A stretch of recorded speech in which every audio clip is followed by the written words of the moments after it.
Hey everyone, I'm working to hit 1,000 subscribers and I need your help to get there. If you enjoy the content, hit that subscribe button right now. Seriously, right now, before you get sucked into what I'm about to tell you. Because once I start talking, you are not going to want to stop and grab your mouse. Do it now while you remember. Okay? Okay, let's go. Broncos Country, buckle up. Because I have got some genuinely scary news for the rest of the AFC.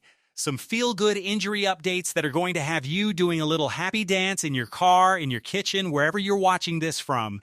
And I've got a theory about what the Denver Broncos are quietly, deliberately, sneakily hiding from the entire league. And once I lay it out for you, you are going to see it too, and you are not going to be able to unsee it. Let's start with the good stuff, because Broncos Country deserves some good stuff for once. Center Luke Wattenberg and wide receiver Marvin Mims Jr. are back, pads on, cleats laced, full go at training camp. Now look, there could be a play here or there where the coaching staff pulls them for a breather, load management, all that fun modern sports science language, but for the most part, these two are back in the fold and ready to roll. This is massive. This is the kind of news that makes a Tuesday afternoon feel like Christmas morning if you're a Broncos fan. Because we have been begging, pleading, practically writing letters to Sean Payton, asking to see more of the starters on the field during preseason week 2. And Bo Nix is at the top of that wish list. Nobody is asking for 3 or 4 full drives out of the franchise quarterback in a game that doesn't count. But 10 to 15 snaps? A real look at what this offense is capable of? Absolutely, that should be on the table, and it sounds like it might be. And then there's Jaylen Waddle. Say that name slowly and let it sink in, because this is the guy. This is the blockbuster addition that changed the entire conversation around the Broncos offense this offseason. Waddle was in full pads yesterday, moving around like a man with something to prove, and from what's being reported, this was more precautionary load management than anything concerning, which frankly is the best kind of news you can get about a guy this fast, this explosive, and this important to what Denver is trying to build.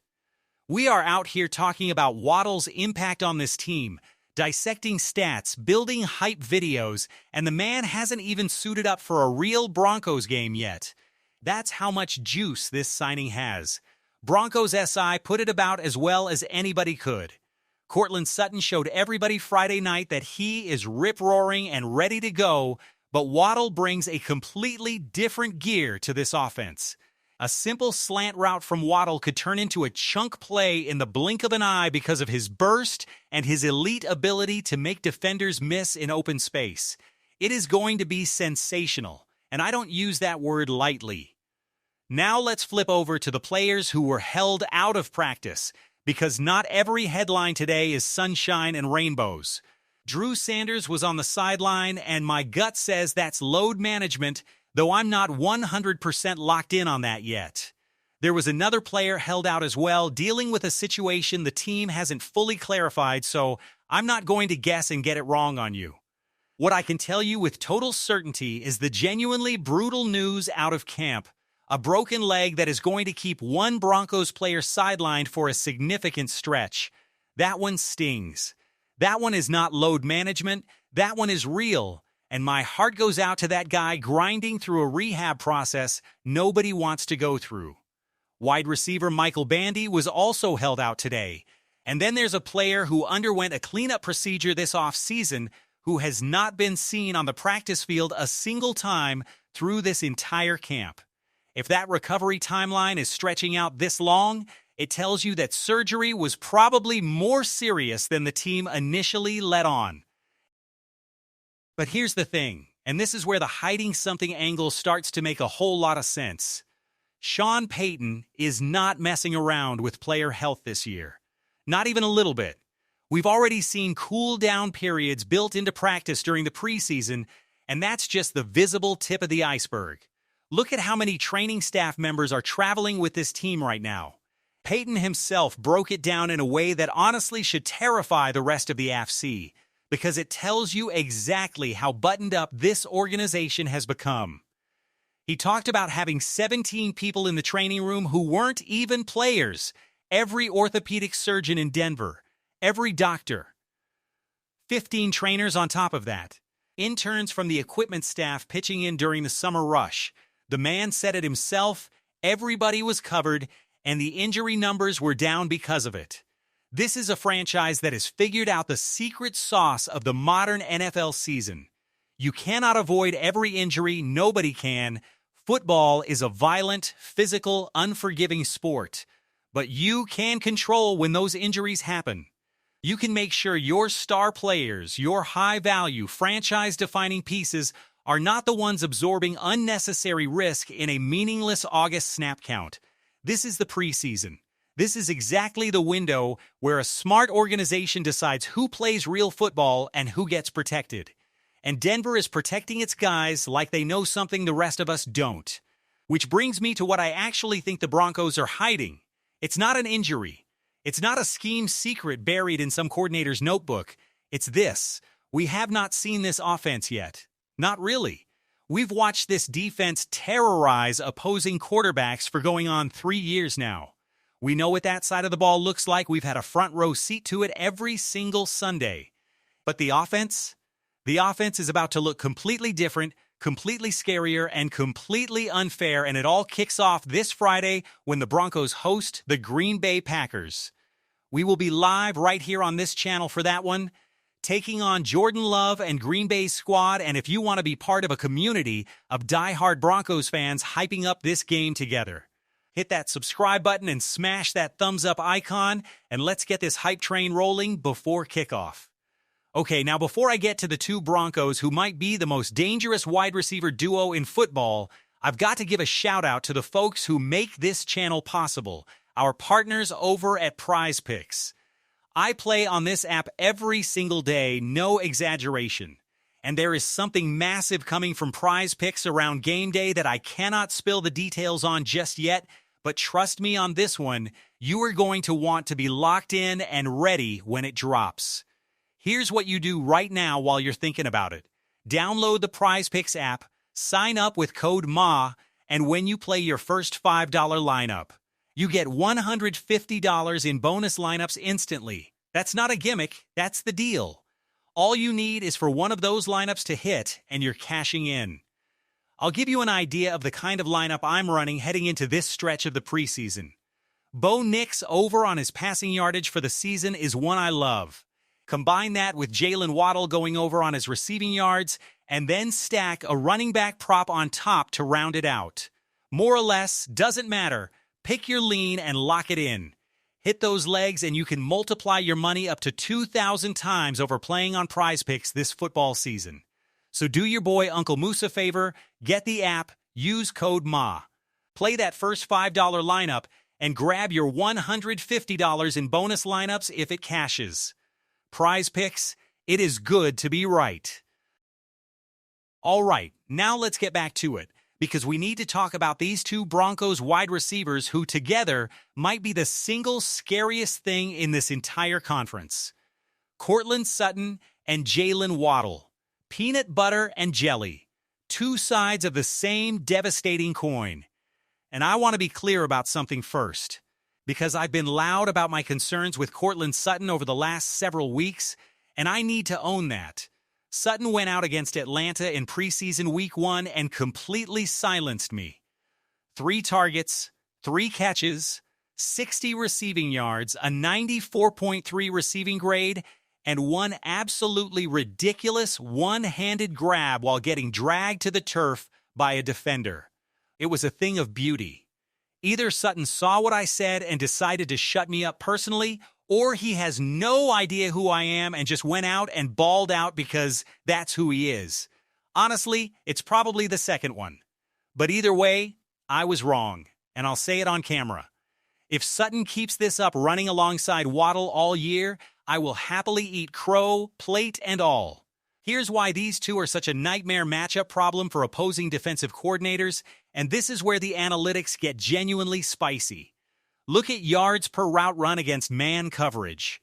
Courtland Sutton is sitting at 2.89 yards per route run against man, compared to Waddle's 1.77. That tells you Sutton is your bully. Bigger frame, physical at the catch point, the guy you throw a 50-50 ball to against press coverage and trust him to go get it. Now flip it over to zone coverage, and the numbers almost perfectly invert. Sutton drops to 1.76 yards per route run against zone, while Waddle rockets up to 2.65. Waddle is your separator. Your speed guy who finds the soft spot in a zone and turns a 5-yard completion into a chunk play before the safety can close the gap. These two do not just complement each other, they cancel out each other's weaknesses entirely. This is exactly the blueprint that already worked at an elite level somewhere else in the NFL. Think about the Dallas Cowboys and their receiver duo last season, a pairing that at one stretch had that offense ranked as the #1 unit in football, even while their defense was an absolute disaster. One receiver caught 75 passes for 1,000 yards but somehow found the end zone only 3 times. The other hauled in 93 catches on a mountain of targets for over 1,400 yards and 9 touchdowns. Combined, that duo put up more than 2,500 receiving yards and a dozen touchdowns between them. That is the ceiling Denver is chasing with Sutton and Waddle, and honestly, given the numbers we're already seeing, that ceiling might be conservative. But here's the part that should really make the rest of the AFC nervous. It's not just a dynamic duo in Denver. It's a full-blown trio, and maybe even more than that. Throw rookie receiver Pat Bryant into the mix, because from everything coming out of training camp, this kid is catching absolutely everything thrown his way. He is being talked about as the biggest breakout story of this entire camp, and it's not just me saying it. Personalities who went out to Broncos practice and talked directly to Sean Payton walked away asking him point-blank how he plans on keeping Bryant off the field. And Payton, in that classic no-nonsense way of his, basically said they're not. Let's run through why each of these 3 is legitimately terrifying on his own. Courtland Sutton ranked 3rd in the entire league last season in separation win rate, meaning when Bo Nix looks his way, especially in that compressed red zone, there's a real chance Sutton is open and hauling it in. If he can clean up the drops, and he's had 17 of them over the last 2 seasons, Sutton is just as dangerous as he was in his prime years ago. Then there's Waddle, who posted a jaw-dropping 75% first down or touchdown reception rate last season. Every single time the ball touches his hands, it is going for a chunk gain or points. And then Bryant, rounding it out as the wild card nobody in this division has fully game planned for yet. And I'm not even bringing up Marvin Mims, Troy Franklin, Lil Jordan Humphrey, or the running back room with J.K. Dobbins, R.J. Harvey, and Jonah Coleman all mixed in. Do you see the problem here? This offense has too many weapons. That sounds like a joke, but it isn't. One single blockbuster addition has completely reshaped how dangerous this unit can be. And defensive coordinators around the league are going to be losing sleep trying to figure out how you stop an offense where literally anybody on the field can be the guy who beats you on a given Sunday. And none of it works without the guy pulling the trigger. Bo Nix. This is a quarterback-driven league. It has been for years, and it's not slowing down anytime soon. Nix is entering year 3, the year everybody talks about as the jump year for young franchise quarterbacks. And honestly, it's wild that he still needs to prove anything to Broncos Country given what he's already put together. Most total offensive yards of any quarterback in his draft class through 2 seasons. The lowest percentage of negative plays in the entire league last season. The most total touchdowns of any quarterback in his class. The most total yards of any quarterback in his class. He led this team to the #1 seed in the AFC last year and an appearance in the AFC Championship game, and he didn't even get to play in it. Let that sink in for a second. Denver made the conference championship without their franchise quarterback on the field for it. And now that same quarterback is entering his prime year with Jaylen Waddle, Courtland Sutton, Pat Bryant, and a stacked backfield around him. So let me ask you the real question here, Broncos Country. What does all of this sound like to you? A defense that's already been dominant for 3 straight years. An offense that's about to unveil a completely new level nobody has seen yet.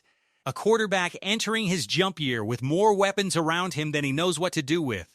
and an entire coaching staff and medical department that is treating this preseason like a chess match, hiding their pieces, protecting their stars, and waiting for the right moment to strike. To me, it sounds pretty obvious what this team is building toward. This looks like a franchise gearing up for a run at Super Bowl 61, and honestly, I would not want to be standing across the field from this roster come January. All right, Broncos Country. That's everything I've got for you on this one, but I want you locked in, engaged, and part of this community because we are building something special here, and I genuinely cannot do it without you. Drop a comment right now and tell me who you're more scared of if you're an opposing defensive coordinator, Sutton, Waddle, or Bryant. I want to see that comment section go absolutely wild. If this video got you even a little bit hyped for Friday's showdown against the Packers, smash that like button right now. It takes 2 seconds and it tells me exactly what content you want more of. And most importantly, if you are not subscribed yet, please hit that subscribe button. We are working hard to hit 1,000 subscribers on this channel, and getting there unlocks something special because we are running a full jersey giveaway to celebrate hitting that milestone together. One lucky subscriber is going to win an official Broncos jersey, and the bigger this community gets, the bigger and better these giveaways are going to become. So subscribe, turn on that notification bell so you never miss a breakdown, and come back tonight because I've got another video coming your way with a quick mile-high salute before we go live for the Packers game Friday. Until then, Broncos Country, stay locked in. We'll see you real soon.